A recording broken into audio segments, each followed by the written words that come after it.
नमस्कार विद्यार्थी मित्रो, इयत्ता 10वी, विषय मराठी, घटक 7वा, गवताचे पाते, भाग 2, उजळणी आणि स्वाध्याय.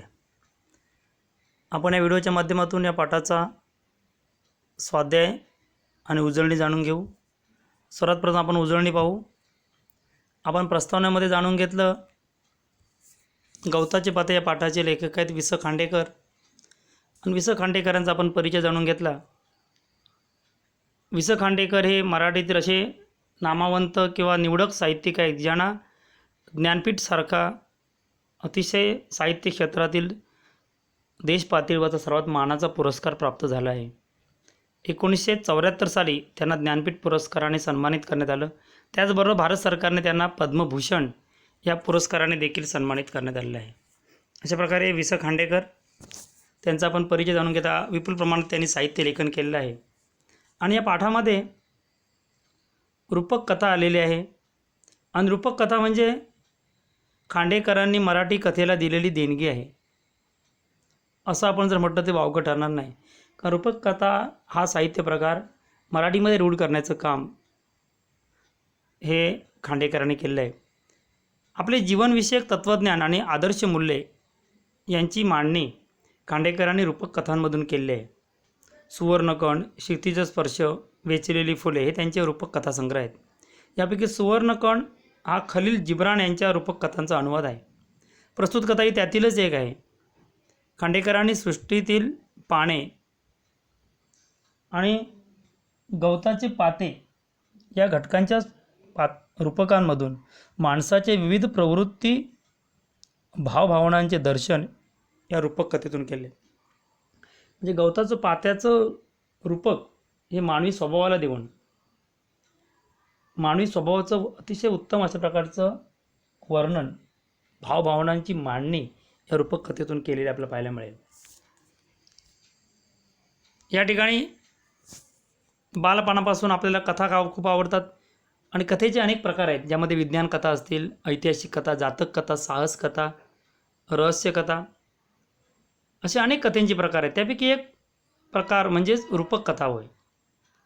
रूपक कथेचं वैशिष्ट्य म्हणजे ती आकाराने अतिशय लहान असते, जिच्यामध्ये अर्थघनत्व, आशय समृद्धता आणि सूचकता असते, आणि त्यामुळे ती अतिशय परिणामकारक असते, कारण कमी शब्दामध्ये ती मांडलेली जाते. नाट्यात्मकता, अलंकारिकता आणि संदेशपरता ही या रूपक कथेची आणखी काही वैशिष्ट्ये आहेत.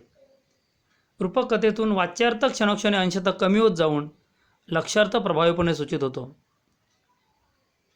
आणि ही कथा वाचल्यानंतर आपल्याला हे लक्षात येईल, ध्यानात येईल, कारण वाच्यार्थापेक्षा लक्ष्यार्थाला किंवा शब्दार्थापेक्षा भावार्थाला अधिक महत्त्व या रूपक कथेमध्ये दिलं जातं.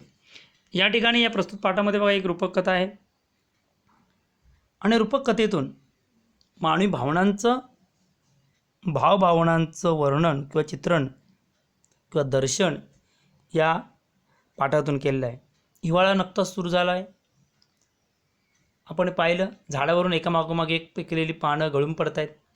पटपटपट असा आवाज, आणि त्यांचा तो पटपट असा आवाज, कर्णकटू आवाज, आणि तो आवाज ऐकून धरणी मातेच्या कुशीत झोपी गेलेलं एक चिमणे गवताचे पाते जागे होते, आणि गिरक्या खात खात जमिनीवर येणाऱ्या त्या पानाला म्हणते, पडता पडता किती कटकट करतोयस तू, तुझ्या दंग्यानं माझ्या खऱ्या साऱ्या गोड स्वप्नांचा चुराडा झाला की. पानाला राग आला. ते चिडून म्हणाले, अरे वा, चिडखोर बिब्बा कुठला, मातीत जन्मून मातीतच लोळणाऱ्या तुझ्यासारख्या क्षुद्र गवताच्या पात्याला आमच्या या उच्च वातावरणाची कल्पना कशी येणार. हा दंगा नाही बेटा, हे गाणं चाललंय. जन्मात कधी आ न करणाऱ्या तुझ्यासारख्या अरसिकाला ते समजायचं नाही. हे बोलता बोलताच ते पान पृथ्वीवर पडते आणि धरणी मातेच्या कुशीत झोपी गेले. म्हणजे झाडावरून पडणारं पिकलेलं पान आणि जमिनीवर उगवलेलं गवताचं पातं या दोन पानांमधला जो संवाद आहे त्या रूपकाचा संबंध मानवी स्वभावाशी जोडलेला आहे. म्हणजे वयोवृद्ध माणसं, पिकले पान त्यासारखी वयोवृद्ध माणसं, आणि गवताचं पातं म्हणजे तरुण मुलं, या दोन पिढीमधलं जे अंतर आहे ते दाखवण्याचं, त्यांच्या स्वभावातील अंतर दाखवण्याचं काम या रूपक कथेतून केलेलं आहे. एकमेकाला ते दोष देत आहेत. ते पुन्हा जागे झाले ते वसंताच्या संजीवक स्पर्शाने. त्या स्पर्शात विलक्षण जादू होती. त्या जादूने आता त्या पानाचे रूपांतर गवताच्या चिमुकल्या पात्यात झाले. परत पुन्हा हिवाळा आला. थंडीने कुडकुडत गवताचे पाते धरणी मातेच्या कुशीत लपू लागले, झोपू लागले. पण पुन्हा पुन्हा त्याची झोपमोड होऊ लागली. जिकडे तिकडे झाडावर पाने सळसळत होती. पटपट असा आवाज करीत पृथ्वीवर पडत होती. आणि त्यावेळी ते गवताचे पाते कपाळाला आटी घालून स्वतःचीच पुटपुटते. काही हिवाळ्यातली पानं. जीव खाऊन टाकला त्याने अगदी. केवढा कर्णकटू आवाज. चिचिची माझ्या साऱ्या गोड स्वप्नांचा चेंदामेंदा केला याने. याचा अर्थ की वयोवृद्ध माणसं जी असतात ती तरुणांना दोष देत बसतात आणि तरुण मुलंही वयोवृद्ध लोकांना दोष देत असतात. म्हणजे जेव्हा एखादी मुलगी स्त्री ही सून असते तेव्हा ती सासूच्या वागण्याला विरोध करत असते, आणि जेव्हा ती मुलगी सासू होते तेव्हा ती तशीच वागते, सुनांचा दोष काढते. म्हणून आपल्या पूर्वार्धात माणूस कधी डोकावून पाहत नाही. हा मानवी स्वभाव या ठिकाणी ह्या रूपक कथेतून व्यक्त झालेला आहे. आणि त्यानंतर इथे ह्या रूपक कथेचा भावार्थ दिला आहे बघा. अगदी साध्या सुध्या अशा नैसर्गिक गोष्टीतून मानवाच्या स्वभावाचे विविध पैलू लेखकाने या रूपक कथेतून अतिशय सुंदर पद्धतीने व्यक्त केलेले आहेत. आणि म्हणून दोघांच्याही अंतरंगात, म्हणजे जे गवताचं पातं आहे आणि झाडावरून पडणारं पान आहे, दोघांच्या अंतरंगात एकच काय आहे, स्वभाव आहे. त्यांच्यामध्ये खेळणारा जीवनरस हा एकच आहे. पण झाडावरून गळून पडणारे पान आपल्या उच्च पदाचा खोटा अभिमान बाळगून गवताच्या पात्याला शूद्र लेखते, आणि त्या पडणाऱ्या पानालाचा आवाज ऐकून आपली सुंदर स्वप्ने भंग पावल्याची तक्रार ते पाते करत सुटते. मानवी जीवनामध्ये कितीतरी विसंवाद या साध्या विरोधात प्रतिबिंबित झाले आहेत. तरुण पिढीच्या बेजबाबदारपणाबद्दल बोलणारी वडील पिढी क्षणभर तरी आपल्या तरुणपणातले दिवस आठवते का? आठवण करून घेऊन जर ते मागे गेले तर आपणही तरुण वयात असेच होतो याची त्यांना जाणीव होईल. आणि वडील पिढीच्या सांगण्याकडे कपाळाला आटी घालून पाहणारी तरुण पिढी जेव्हा प्रौढ होते तेव्हासुद्धा ती जुनाच कित्ता गिरवते. म्हणजेच काय, बाह्यरूप कितीही बदलले तरी त्याच मनोवृत्तीची पुनरावृत्ती पुन्हा पुन्हा होताना आपल्याला दिसते, आणि पिढीतील अंतरही कायम राहतं. म्हणजेच काय की दुसऱ्याला किंवा दुसऱ्याच्या जागी स्वतःला कल्पवून त्याचे दुःख जाणण्याची किंवा त्याच्याशी सहानुभूतीने समरस होण्याची प्रवृत्तीच मनुष्यात नाही.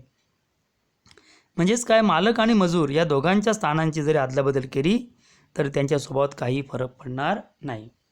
अशा प्रकारे रूपक कथेतून मानवी भावनांचं दर्शन वि स खांडेकरांनी केले आपल्याला पाहायला मिळेल.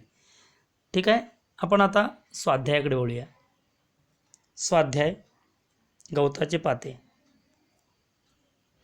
पहिला प्रश्न आहे, आकृत्या पूर्ण करा. पहिली आकृती आहे बघा, रूपक कथेची वैशिष्ट्ये. कोणकोणती रूपक कथेची वैशिष्ट्ये सांगता येतील? रूपक कथा ही आकाराने लहान, अतिशय गहन असा अर्थघनत्व, त्यानंतर आशय समृद्धी, त्यानंतर सूचकता, त्यानंतर नाट्यात्मकता, अलंकारिकता आणि संदेशपरता, आणि शेवटी वाच्यार्थ क्षणोक्षणी कमी कमी होत जाऊन लक्ष्यार्थ प्रभावीपणे सूचित होतो. म्हणजे शब्दार्थापेक्षा भावार्थ हा अधिक सूचित होतो. त्यानंतर पुढची आकृती बघा, गवताच्या पात्याची स्वभाव वैशिष्ट्ये. गवताचं पातं कसं आहे? ते स्वप्नाळू आहे. आणि गवताचं पातं याचा अर्थ लहान तरुण पिढी. ते स्वप्नाळू आहे, किरकिर आहे, अरसिक आहे ते, आणि चिडखोर आहे, चिडणार आहे. त्यानंतर तिसरा प्रश्न बघा, पानाची स्वभाव वैशिष्ट्ये. म्हणजे झाडावरून पडणारं पान, त्याची स्वभाव वैशिष्ट्ये काय? म्हणजे वृद्ध माणसं किंवा वयोवृद्ध प्रौढ माणसं, असं आपण मानवाशी जेव्हा त्याचा संबंध जोडतो तेव्हा लक्षात येईल. काय स्वभाव वैशिष्ट्ये? पान उच्च पदाचा खोटा अभिमान बाळगते. म्हणजे मी मोठा आहे, मी प्रौढ आहे, मी ज्येष्ठ आहे, याचा तो खोटा अभिमान बाळगतो. आणि गवत पात्याला ते शूद्र लेखतं. हे त्याचे स्वभाव आहेत. त्यानंतर चौथी आकृती आहे, गवताच्या पात्यासाठी पाठात आलेली शब्द आणि शब्दसमूह कोणते? गवताचं पातं कसं आहे? चिमणे पाते, चिडखोर बिब्बा, शूद्र, अरसिक आणि चिमुकले. अशा प्रकारे या आकृत्या आपण लिहायच्या आहेत. त्यानंतर दुसरा प्रश्न आहे कारणे लिहा. यामधला पहिला प्रश्न झोपी गेलेल्या चिमुकल्या गवताच्या पात्यानं गळून पडणाऱ्या पानाकडे तक्रार केली. का तक्रार केली?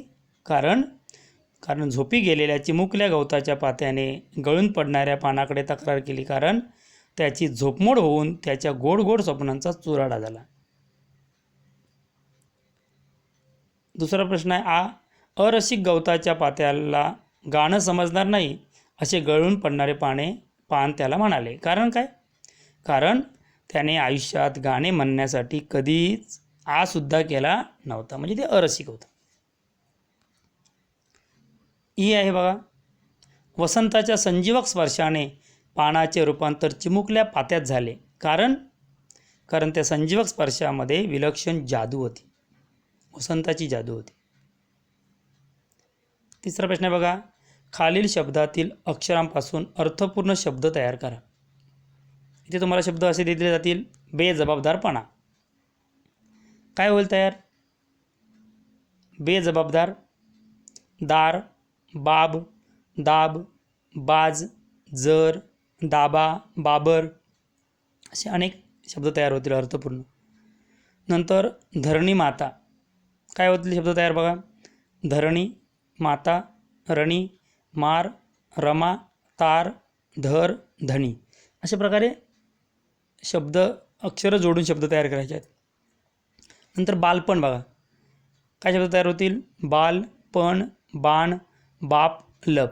अशा प्रकारे अर्थपूर्ण शब्द तयार करायचे आहेत. चौथा प्रश्न आहे, खालील परिच्छेद वाचा आणि विरामचिन्हाचा योग्य वापर करून परिच्छेद पुन्हा लिहायचा आहे. म्हणजे विरामचिन्हांचं महत्त्व इथे हा परिच्छेद दिला आहे बघा, कुठेही विरामचिन्ह वापरले नाही, त्यामुळे वाचताना आपल्यामध्ये अडचण निर्माण होते, कुठे थांबायचं ते आपल्याला समजणार नाही. आणि म्हणून योग्य विरामचिन्हांचा वापर करणं, विरामचिन्हांचं महत्त्व आपल्याला या ठिकाणी कळेल. या ठिकाणी ते वाचताना आपल्याला विरामचिन्ह असेल तर कसं वाचू शकतो बघा. कुंभकोणम येथील शाळेत गणिताचा सिद्धांत शिक्षक समजावून सांगत होते, पूर्णविराम. एखाद्या संख्येला त्याच संख्येने भागले असता भागाकार नेहमी 1 येतो, पूर्णविराम. तेवढ्यात एक लहानसा मुलगा ताडकन उभा राहिला आणि म्हणाला, स्वल्पविराम. गुरुजी, खरं तो म्हणाला म्हणजे उद्गारवाचकमध्ये येणार, गुरुजी तुमचा सिद्धांत थोडासा चुकीचा आहे. ते म्हणाले, परत उद्गार चिन्हामध्ये डबल इन्व्हर्टेड कॉमा.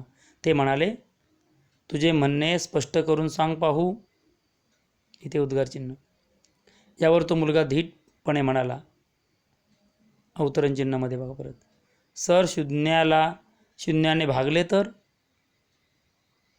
त्या चिमुरड्या मुलाचा हा प्रश्न ऐकताच त्या शिक्षकांना त्याच्या बुद्धिमत्तेचे विलक्षण आश्चर्य वाटले. हा मुलगा म्हणजे पुढे श्रेष्ठ गणिती म्हणून प्रसिद्ध झालेले श्रीनिवास रामानुज होय. अशा पद्धतीने विरामचिन्हाचा वापर करायचा आहे. त्यानंतर खालीलपैकी कोणती जोडी विरुद्धार्थी नाही? 4 जोड्या दिल्या आहेत, ज्ञानी, सुज्ञ, निरर्थक, अर्थपूर्ण, ऐच्छिक, अनिवार्य, दुर्बोध, सुबोध. विरुद्धार्थी नसणारी जोडी बघा इथे कोणती आहे ना, ज्ञानी आणि सुज्ञ. ही विरुद्धार्थी नाही आहे, बाकीच्या तिन्ही जोड्या विरुद्धार्थी आहेत. पुढचं आहे स्वमत. स्वमत लिहिताना सर्व विद्यार्थ्यांनी या गोष्टीकडे लक्ष द्यायचं आहे. तुम्हाला गाईडमध्ये किंवा कुठेही तुम्हाला सापडणार नाही. स्वमत लिहिताना 10वीतले विद्यार्थी तुम्ही आहात, मी सांगतो त्या गोष्टीकडे लक्ष द्यायचं आहे. सर्वात प्रथम जो प्रश्न आहे, माणसातील ठराविक मनोवृत्तीची पुनरावृत्ती वारंवार होत असते, हे पाठाच्या आधारे स्पष्ट करा. स्वमत लिहित असताना 2 समास पाळायचे आहेत आपण. पहिल्या समासामध्ये काय लिहायचं? प्रस्तावना लिहायची आहे. काय लिहायचं आहे? प्रस्तुत विधान हे कुठल्या तरी पाठाशी संबंधित आहे हे लिहा तुम्ही, कारण उत्तराला सुरुवात करा. काय लिहू हा प्रश्न निर्माण होतो आपल्याला आणि तिथे आपण गोंधळून जातो. त्यामुळे सरळ सुरुवात करायची थेट. प्रस्तुत विधान हे गवताचे पाते या पाठाशी संबंधित आहे, बरोबर? हे लिहा. प्रस्तुत विधान गवताचे पाते या पाठाशी संबंधित असून या पाठाचे लेखक वि. स. खांडेकर हे आहेत. ओके, एक वाक्य झालं. पुढे त्याच समासामध्ये काय लिहायचं? पाठाचा विषय. या पाठातून रूपक कथेची मांडणी केलेली आहे आणि ही रूपक कथेतून जीवनावश्यक तत्त्वज्ञान आणि आदर्श मूल्य यांची मांडणी खांडेकरांनी कथेतून या केलेली आहे. असा एक पहिला समास लिहा आणि मग दुसऱ्या समासामध्ये मनोवृत्ती काय आहे, कशी पुनरावृत्ती होते ती लिहा. मानवाच्या स्वभावातली गंमत काय आहे ती लिहा त्या कथेतील. अशा पद्धतीने तुम्ही हा प्रश्न सोडवायचा आहे. ते नंतर लिहा, पहिली प्रस्तावना लिहायची आहे. दुसरा प्रश्न आहे बघा, गवताच्या पात्याच्या ठिकाणी तुम्ही असता तर तुम्ही पानाला काय उत्तर दिले असते? काय उत्तर दिले असते? थेट सुरू करू नका. पहिला समास लिहा. प्रस्तुत विधान हे गवताचे पाते या पाठाशी संबंधित असून या पाठाचे लेखक वि स खांडेकर आहेत आणि त्यांनी या पाठातून रूपक कथेतून जीवनविषयक तत्त्वज्ञान आणि आदर्श मूल्य यांची मांडणी केलेली आहे. सरळ लिहा. म्हणजे सृष्टीतील गवताचे पाते याचं रूपकाच्या माध्यमातून मानवाच्या स्वभावाशी, मानवी प्रवृत्तीशी कशा प्रकारे नातं जोडलेलं आहे ते या ठिकाणी या पाठातून सांगितलेलं आहे. आणि मग दुसऱ्या समासामध्ये तुम्ही त्याचा तुम्हाला जे काय वाटतं ते तिथे लिहायचं आहे. अशा पद्धतीने तुम्ही ते करायचं आहे.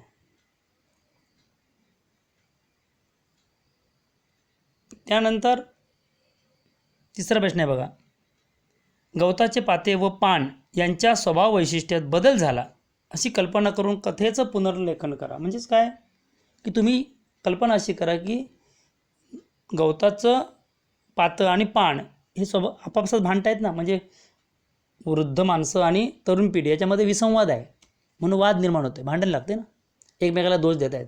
परंतु उलटं झालं, स्वभाव बदलले, एकमेकाला दोष देण्याच्या ऐवजी त्यांनी एकमेकाला समजून घेतलं तर काय होईल कथा?